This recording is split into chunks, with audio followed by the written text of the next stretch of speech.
সম্প্রতি 8 দিন হসপিটাল নিয়ে এখানে কথা হয়েছে, অনেক কথা। আমি ওই সমস্ত তর্কে যাচ্ছি না, শুধু মানবিক একটা দল বিষয় সরকারকে বিবেচনায় নেওয়ার জন্য অনুরোধ করব। এই মেডিকেল কলেজটা, হাসপাতালটা একটা মেডিকেল কলেজের হাসপাতাল। এটার সাথে প্রায় 750 স্টুডেন্টের, মেডিকেল স্টুডেন্টের সম্পর্ক এবং প্রায় সমপরিমাণ নার্সের সম্পর্ক। এরা বই পড়ে ডাক্তার হতে পারবে না এবং কেবল বই পড়ে নার্সও হতে পারবে না। এদের রুগী লাগবে, হাসপাতাল লাগবে।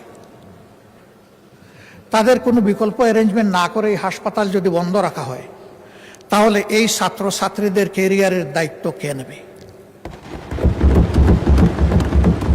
অনুরূপভাবে বিদেশ থেকে পরবর্তীতে এই সমস্ত শিক্ষা প্রতিষ্ঠানে আর কোনো ছাত্রছাত্রী ভর্তি হওয়ার কোনো আগ্রহ রাখবে না, বলবে মাঝপথে আমরা ব্ল্যাক আউট হয়ে যাব।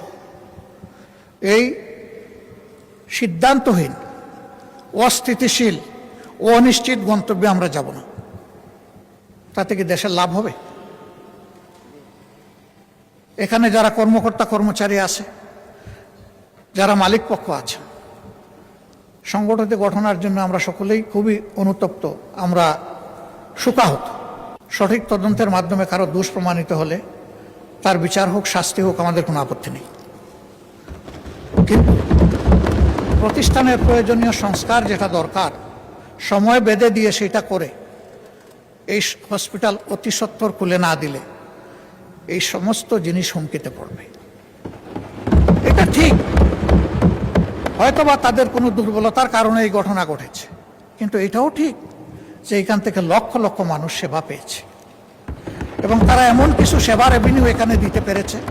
আমিও একটা প্রাইভেট প্রতিষ্ঠানের সাথে জড়িত, আমি বলছি আমিও এটা দিতে পারি না, এর ধারে কাছেও আমি দিতে পারি না। তাদের ভালোকেও অ্যাপ্রিসিয়েশন দেওয়া হোক, আর তাদের কোনো অপরাধ থাকলে সেটাকেও বিবেচনায় নেওয়া হোক, কিন্তু আমাদের পদক্ষেপটা হোক মানবিক এবং যৌক্তিক। আমি বিশেষ করে মেডিকেল স্টুডেন্ট এবং নার্সদের তাদের একাডেমিক ক্যারিয়ার এবং জীবন বাঁচানোর জন্য আমি সরকারকে এ বিষয়টা গুরুত্ব দিয়ে বিবেচনা করার জন্য অনুরোধ